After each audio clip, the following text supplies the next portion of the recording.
নমস্কাৰ। অভিভাৱকসকলক সাৱধান কৰি দিয়াৰ সমান্তৰালকৈ এক মৰ্মান্তিক খবৰৰ সৈতে মই সাংবাদিক পংকজে আপোনালোক সকলোকে পুনৰবাৰ মোৰ ইউটিউব চেনেল তথা ফেচবুক পেজ পংকজ লিংকালে আন্তৰিকতাৰে স্বাগতম জনাইছোঁ।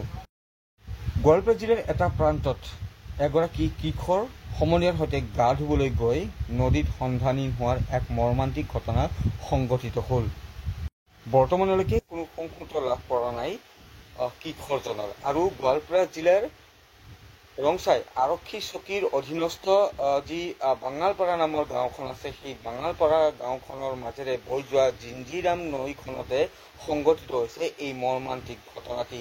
আৰু বাঙালপাৰাৰ নবীন ৰাভা আৰু ৰঞ্জু ৰাভাৰ দ্বিতীয় সন্তান নীলকমল ৰাভা সন্ধানহীন হৈ পৰিছে এই জিঞ্জিৰাম নৈখনতে। আৰু আজি বিয়লিৰ ভাগত সমনীয়াৰ সৈতে নৈখনত গা ধুই থকা অৱস্থাতে হঠাতে নৈখনৰ গভীৰ পানীত ডুব যায় কিশোৰজন।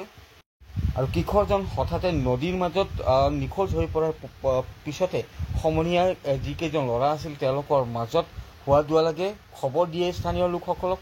খবৰ দিয়া মাত্ৰকে স্থানীয় লোক ঘটনাস্থলীত উপস্থিত হয়। কিশোৰজনৰ সন্ধানত নৈখনত অভিযান চলাই খবৰ দিয়া হয় আৰক্ষীক। লগে লগে আৰক্ষীয়ে SDRF বাহিনীলৈ উপস্থিত হয় উক্ত স্থানত। তেওঁলোকে কিশোৰজনৰ সন্ধানত অভিযান চলায়, কিন্তু সন্ধিয়ালৈকে অভিযান চলালেও কিশোৰজনৰ বৰ্তমানলৈকে কোনো সুসূত্ৰ লাভ কৰা নাই অভিযানকাৰী দলটোৱে। তো পুনৰবাৰ জনাই দিছোঁ, গোৱালপাৰা জিলাৰ লক্ষীপুৰ আৰক্ষী থানাৰ অন্তৰ্গত তথা ৰংজুলি আৰক্ষী চকীৰ অধীনস্থ বাঙালপাৰা জিঞ্জিৰাম নৈত এগৰাকী কিশোৰ সন্ধানহীন হৈ পৰিছে। আৰু সমনীয়াৰ সৈতে গা ধুবলৈ গৈ সন্ধানহীন হোৱা কিশোৰজনৰ নাম হৈছে নীলকমল ৰাভা।